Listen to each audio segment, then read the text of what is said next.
Hello, welcome to the No Holds Barred Witchcraft podcast. So, Chris, how do I turn myself into a werewolf? Ain't you got to drink out the paw print full of rainwater or something shit like that?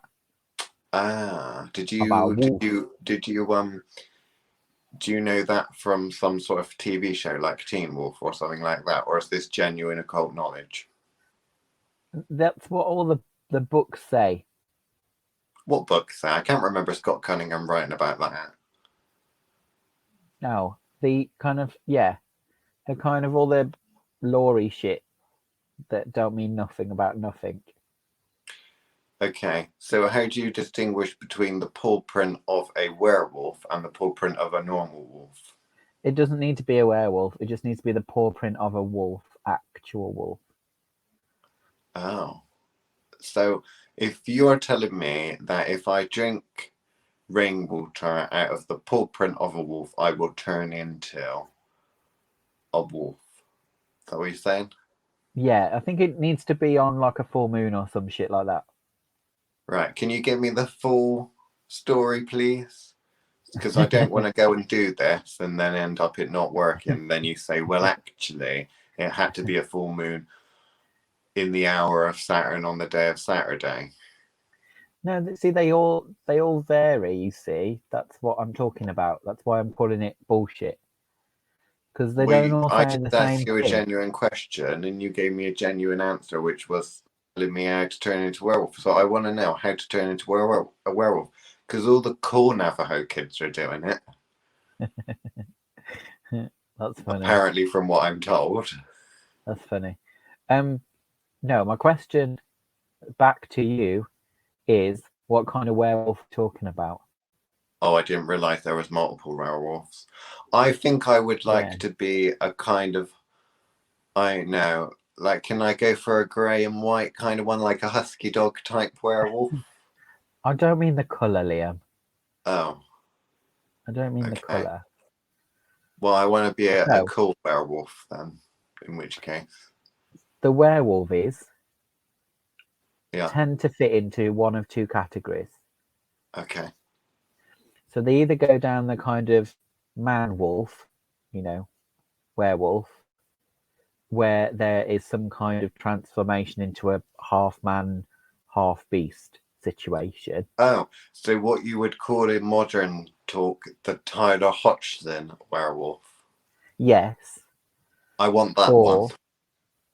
Or or but no, because technically, if I'm thinking of the right guy, towards the end of the series, he's the second category. Oh, is he? Yeah. So by the end of the series, he's the second category, which is the Lugaroo version. So Oh, the kind of Eastern European round to um, Western Europe, you have the Lugaroo version, which is where they transform into a wolf itself, not some kind of half man, half beast situation. They're right. very different. Okay.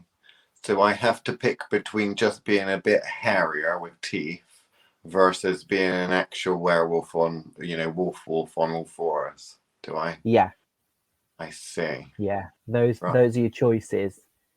Like I say, your example, he actually does both. Yeah. But I want to do that both says because I want to be a no. super witch, and super witches should be able to do both. He's not both at the same time. Well, you don't have to be both at the same time. I want to be able to flip from modes, like the HDMI No, port cable, where I flip he. from the DVD player to the Virgin Media box. I don't think he can switch from both when he Oh, gets can you later on not? in the story. Oh, well, I want It's like to. a it's a progression thing for him Oh, okay. in your example. Anyway, not So it important. starts getting a bit hairier, and then eventually can turn into a full wolf. Yes. Right, I see. So how do I do that then, Mr. Cress? Well, he was born one, Oh. which allows him to do it. But Mr. Cress, I'm going to ask a question now, and I don't Go want on. you to laugh at me. Like, all of the people laugh at other people of my kin on social media, I'm going to change a very well used question on witchcraft groups from "How do I know if I'm a witch, Mr. Chris?" to "How do I know if I'm a werewolf, Mr. Chris?" Oh dear. Now I Because feel like I'm I'm being seeing a lot asked one of of these 10 Dorian signs. virtues. 10 signs you're a witch, but I don't know 10 signs you're a werewolf. And I did this quiz right once about what your other kin is, right? And Okay. I got dragon. So Okay. I don't know if I am a werewolf. I might be a other kin dragon, like No, you those can't. You Furby. can't mix the other kin. We're doing a separate video about that one. All right, we'll do a separate one about that. What werewolf then? How do I know if I'm a werewolf? Are you itchy? Do you lose? Currently? Now you've just said so, yes. Now you've just actually said that I do feel itchy. Is that a sign? Maybe. Does you have hair on your palms? No, but I got hair on the back Oh, of my hands. Does that count? that just means you're born below Gloucester. Oh, okay. The what was the other one? Do you have lost time over full moon periods?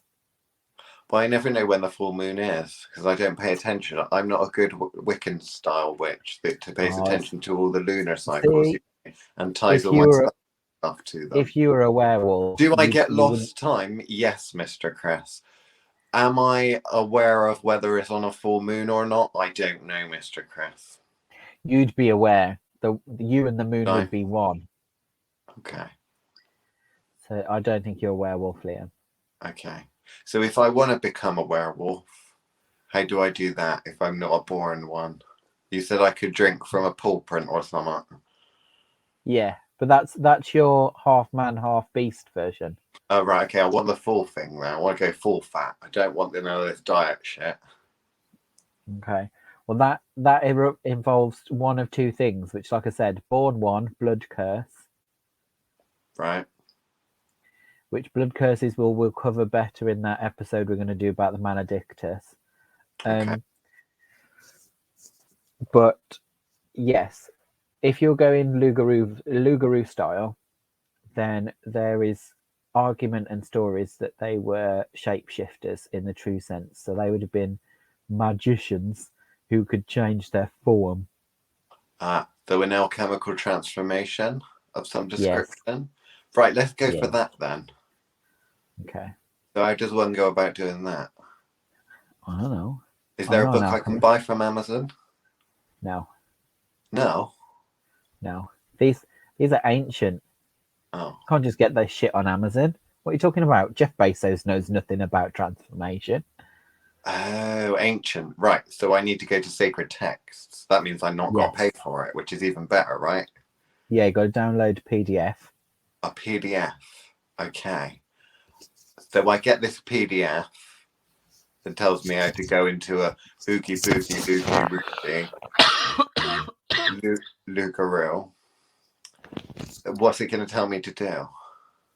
I don't Is it know. going to tell me to meditate a lot? Because I don't think it'll tell you to meditate. Such that tell me to meditate a lot. I hate those sorts of fucking books. It's likely to tell you to medicate. Medicate. Yeah. Self-medicate. Potentially. But no, they were supposed to be a skilled set of transformers. You know, robots in disguise. Oh, you might be one. I'm a robot in disguise, but it's not You very might good disguise because everyone tells me I'm a robot. Okay. So yeah, so the Lugaroo version would be, yes, magicians that were able to convert themselves and turn back, which might also be where some of the blood cursey ideas comes from. This idea of transforming too many times and not being able to turn back, being lost to the wild. So that's where your kind of Lugaroo kind of ideas come from. Well, you mean like when you cross your eyes and then the wind changes and then mummy and daddy say, don't do that forever. because if the wind changes, you'll stay like that. Yeah, like that. Okay, because I've got a cousin who has that, and is that because he may have the wind may have changed The wind in may the have womb changed. or something? Potentially. Okay, right. Is there a witch doctor that needs to get involved with this, or can I do this myself? Is this a DIY job? My understanding was that it was something you could do yourself. Okay. So, Do you but know anyone that's managed it'd to pull this off? be hardcore magics. No, not in this lifetime anyway. So in previous lifetimes, did they have sacred text PDF in previous lifetimes? Yes, we called it something else then. Oh, the astral net. I was thinking more actual sacred text rather than a PDF, but never mind. There was me thinking you had cave paintings. I never realised that it was a very refined culture you sprang from. So rude. Wow. Rude. Yeah, although shape shifting exists all over the world, so there are all sorts of concepts around shape shifting. There are some that would argue, yes, like you say, you would need a witch doctor or a shaman, and it'd be one of their special tricks. However, I'm not entirely convinced that they're ever actually able to transform alchemically speaking. Most of that would have been spirit journey. Right. So that would have been astral work where you change your form in the astral. So yes, you'd be running around as a wolf, but no one would be able to see that. So it would be my astral body would be the bit that turns into a wolf. Yeah, because that stuff happens all the time. Yeah. It's tricky. It can be tricky, but it depends on how much control you're used to having of your astral form. And I don't think they teach it at shaman school these days. Again, I think it's a ancient practice. Well, maybe we should email the Centre of Excellence. Maybe they could do a diploma in it. I think I missed a trick there. They pretty much exploit everything else. They might as well do a diploma in shapeshifting into a werewolf. Yeah. But no, it's a tricky one because what you're talking about there, to kind of give some of the, I don't know, secret seems a bit of a stretch, but to give some of the idea away, to alchemically make that kind of change happen, we are talking proper terraforming. So, you're actually talking about actually re-scrambling and changing your molecules in order to do so. It could be done in phases. Yeah, and there are actually, some kind of Wolfman experiments I think have happened in the last 100 years or so. Is that like Bigfoot and shit like that? Where it's like, Yeah, oh, where they fucked that transformation up. they forced big changes to happen. It involves like people changing their diet and repetitive kind of blood changes and all that kind of stuff, taking all sorts of alchemical arrangements. It's not a process I would recommend, just saying. No, I would not either. I am not very up with the werewolf thing, but I am up with the vampire thing. That's alchemical process, and that very often ends badly. So from that point of view, no, not something I would want to talk about. Want to really advise anybody try. It's an interesting thing to discuss and think about from a academic point of view. To do your Slughorn impression. Professor Slughorn from the Harry Potter. Yeah. All for academic purposes, you understand, yes? Yes. Means I'm not going to go away and do this, Professor, honestly. So in that circumstance, you're talking about you could take a mixture of the law, an actual understanding of how alchemical changes are forced. Because bearing in mind, this is what we're talking about there. You're talking about forcing a change, and it would be a permanent one. It's not going to be something you can switch back and forth or cinematic like. It's going to be one of those things where you make that change permanently, and you keep going and keep going. Like all these attempts to go invisible, that sort of thing. So from what I have seen of such practices, it's like reverse evolution. If you imagine your stereotypical kind of Darwinian evolution look of, you've got like the hairier it gets, the more upright it gets, and less hairy it gets, you know? Yeah. But it's going Yeah. backward. But what I found is the psychology in the brain also changes with that. So with that, if you're going down that route, the more animistic you'd become, or the more animistic you'd look, animalistic, I should say, then your human kind of brain is going to start to disappear also. So in terms of your personality being in a body, that would be where the kind of curse stuff comes in, because you are essentially, it's like dementia. You're becoming less and less and less and less of yourself, essentially regressing to a certain extent. You'll be unaware of the process. You'll be aware of it to start with, but then it'll get past a certain extent and you'll be completely unaware. Yeah. Whereas my personal opinion about it would be about the kind of Lugaroo stance. That kind of idea would be that it's an astral transformation. There isn't a bit, it is going back and forth, which is already a dangerous thing in itself, which is where some of those changes can start to manifest, as above, so below. You do have that risk of spending too much time in the astral in another form. Your body will start to make those sorts of changes. Yeah. The same way that you can make those sorts of smaller changes in the astral world and start to see those affected in your physical body.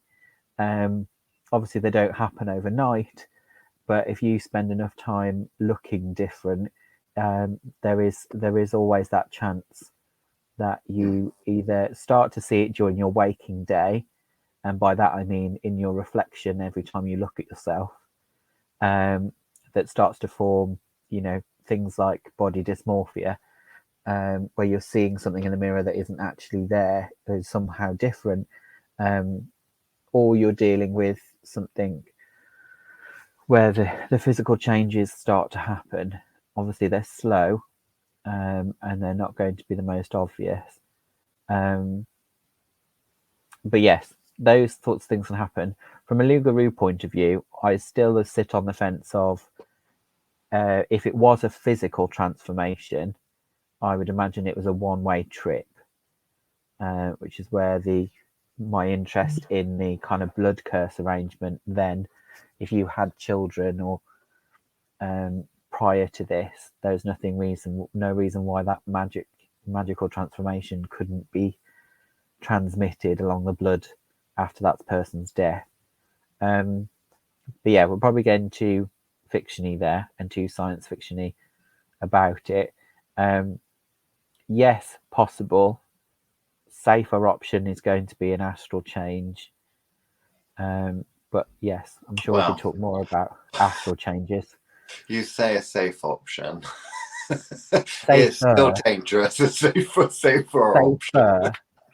Option is that you could do these kind of astral changes, but you've still got to stay mindful of the impact that will have. So a certain someone who shall remain anonymous. See what I did there? See what you did there. Will is asking about black salves or salves that can be produced or have heard to be produced that turns you or as part of the process. Now, I think some people out there may think they could just nip down to Holland and Barrett's or some hippy dippy kind of shop that sells weird herbal things, maybe Neil's Yard Remedies, you know, and Yeah. get a wolf salve and just apply it every day, and then eventually they'll turn into a wolf. But it's actually a little bit more complicated than that in it, because that's part of the process of basically you're talking about a combination between your flying ointment style things, but also things that are supposed to trigger the physical body as well and make physical changes as well. So that is something that I would personally not want to get involved with, because if we think about working on this sort of magic in general from a healing perspective, for fuck's sake, so much can go wrong with the process. Yet, let alone trying to do this kind of a transformation solve that works not only in the astral world, but also in the physical world as well. That is beyond most people's capacity, which I believe is why no one does it. Because I think that when you get to the knowledge level of being able to do that, you think, fuck that, why would I do that? You know, if I really, really, really, really wanted to, there are better ways of doing it. Like I said, full body transformation is hardcore, and it's a full time commitment to get there. Because, like I said, it's the only way I can think to describe it is terraforming. So Well, you're actually, it's a form of terraforming, yeah. you are forcing physical and chemical changes to your biological makeup. And would you really be a wolf? You would more likely be a werewolfy, humanoidy wolf Yeah, type thing. So yeah. you'd be bigger than a normal wolf. You're not going to suddenly become some cute little husky type wolf from the local wolf No, sanctuary. and with that, A you'd be more monster. aggressive, more in tuned. It would be a monster situation.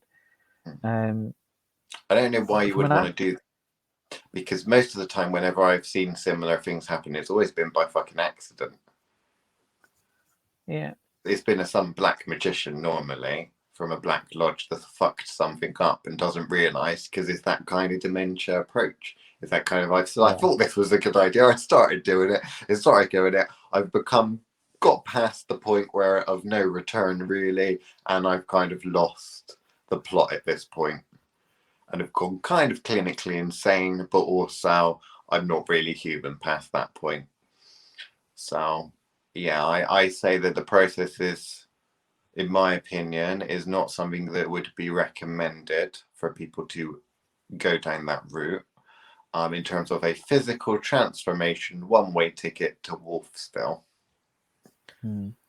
I also don't quite understand the want either. So, other than being a trick you show your friends, what purpose does it actually have in order to make those kind of animal changes permanent? Because it is a stripping back, like you are removing and going back to basic instinct at that Yeah. point. You are forcing yourself. Also, of all the animals to choose to go and do something like that, why would you pick a pack animal? Well, for the You simple know? reason that all the films show werewolves and vampires, and you either pick between a werewolf or a vampire because you're either on Team Okay. Edward or Team Jacob, you see. Oh, I guess. But yeah, just of all the transformations to try and make, for me, it makes no sense. Like, I love wolves, but what I mean by that is it's a pack animal. Therefore, you make that transformation permanent. You're going to be one lonely wolf, Yeah. with no with no option for, because you'd never be able to truly assimilate, Mm. because even to the wolves you'd be a freak. So Mm. yeah, it doesn't totally make sense to me. Shape-shifting, on the other hand, I can kind of understand. Well, that You goes know, more along traditional forms of shamanic practice and culture, because you have got the bear cult, that kind of idea, animal tribe, animal yeah, cults of magical practitioners that do take the form of that and incorporate that into their to a certain extent their religious practice also. And that's very different. It's very different to what we're talking about. That's a little bit more wholesome, a little bit more a recommended approach, definitely, if you're wanting to experiment with such things. That would be the approach that would be recommended to go down. But the approach of trying to physically transfer your consciousness into a wolf body, that's possibly not such a good idea. It can go horribly, well, it always goes horribly wrong. There's never been an instance which I've come across in any fucking lifetime where it's worked out well. No. Warging is a more interesting one. Now that's to nick a Game of Thrones reference. Okay. So where you temporarily transfer your consciousness to another being. To an actual wolf. So, which is probably more likely what the Lugaru were doing, in the sense that they were, living close to wolves in that part of the world. They're very numbersome. And actually borrowing their bodies in order to actually go and experience that, almost like a bit of a shamanic journey, I guess. But well, if you had a tribe of people, and then you have a wolf pack further down the street, as it were, then you could technically transfer your consciousness over to that, and then that way you could potentially patrol the area, you could go and attack enemies and the like. But then also, if you get killed, then you would revert back to your body. That is a little bit smarter of an approach, because you get the feeling of being a wolf. You also get the kind of wolf body, but at the same time, it's a lot more practical, because that's like having a wolf as an avatar. As above, so below. If you could play a video game where you're a wolf character, you're not actually a wolf. You're just controlling the wolf to a certain extent. The only difference is you're kind of doing that in first person, I guess it is, isn't it? Yeah. First person play. Which to the enemy, all they're going to know is that that tribe down the road can turn themselves into wolves, because the wolves come at night and they're wolves because we've seen them and we've got ripped apart by them. So from that perspective, if another culture or another tribe records that they were under attack by the wolf people from the tribe up the mountain or something, then that makes sense why you'd get stories like that. And that's perfectly, doable from an occult and magical perspective in a healthy way. Yeah.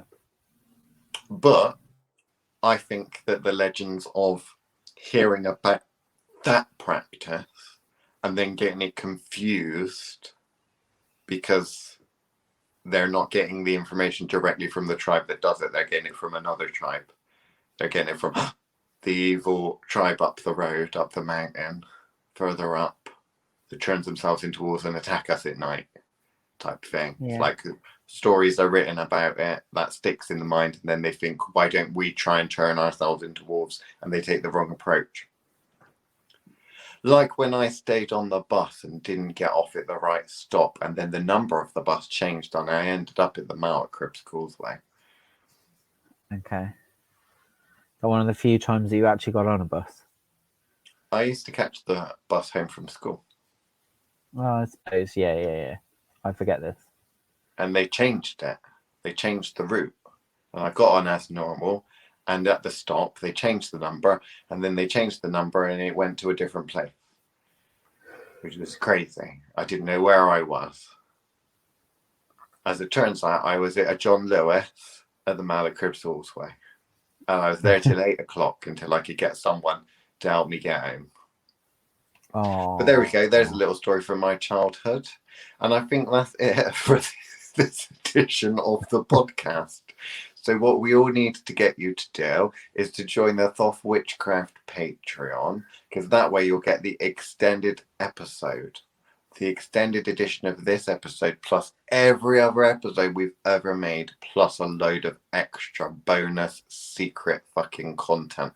Like that certain hour we're not supposed to talk about. I don't know what you mean. There we go. We're out of time. So good luck and goodbye.